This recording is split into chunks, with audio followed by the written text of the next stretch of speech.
If you're experiencing intense emotions or self-destructive urges right now, it might be helpful to use the DBT skill of accepts to distract yourself.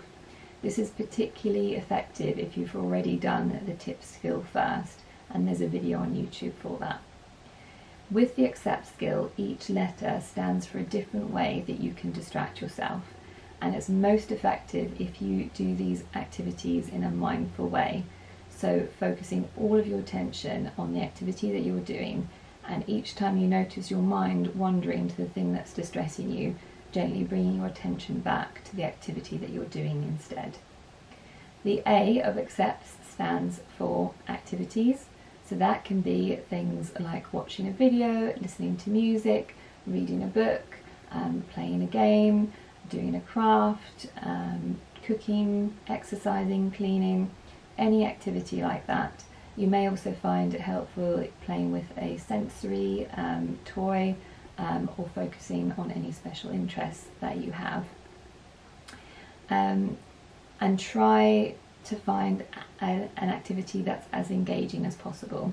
So playing a video game requires a lot more engagement than perhaps watching a film, which can be quite a passive activity. So try and make sure that you pick something that's going to be engaging for you. The next letter is C for contributing. So this means trying to think of ways that you can focus your attention on someone else's needs for a while.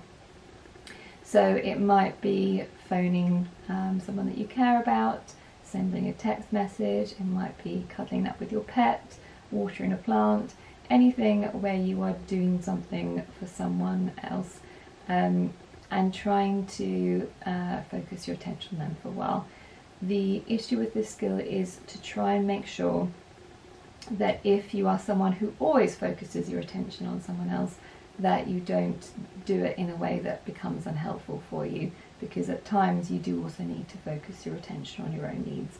So just make sure that you don't use this skill excessively. The next part is comparisons.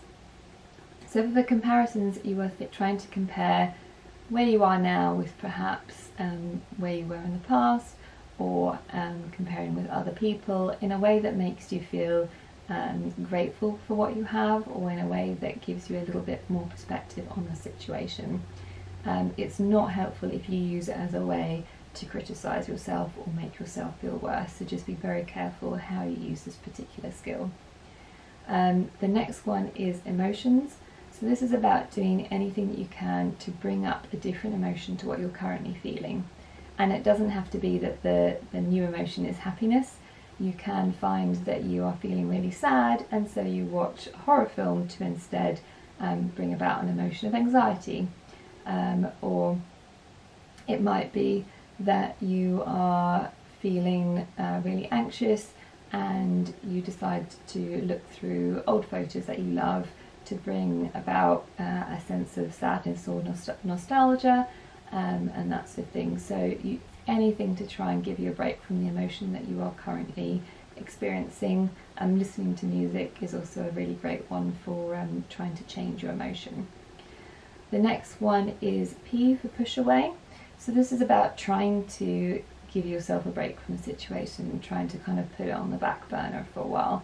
So if you've got those thoughts going round and round your head, to try and just think, no, I'm going to focus on something else. If you're actually physically in a situation, to try and leave the situation for a while, or trying to kind of, if it's something in your head, trying to build an imaginary wall between yourself, or put it in an imaginary box. Anything where you can think, okay, I'm going to put that to one side for now to give yourself a break.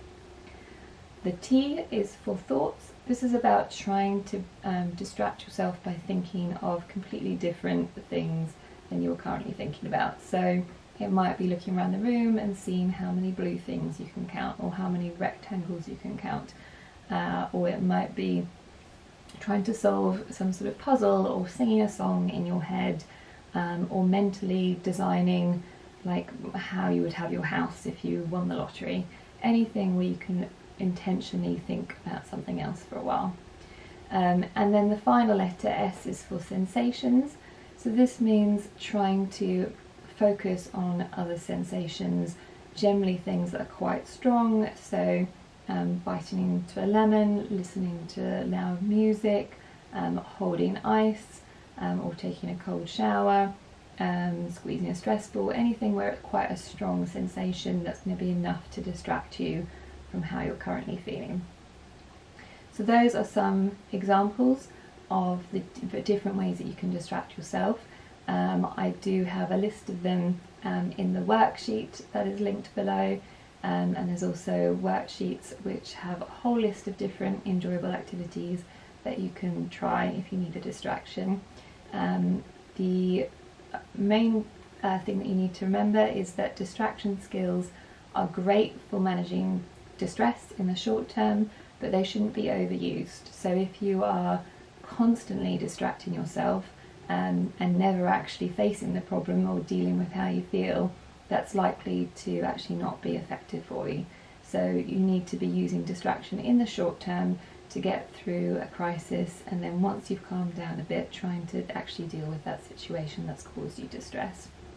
So I hope that's been helpful. As I said, there is a whole workbook below full of different DBT worksheets you can look through if you want any more information.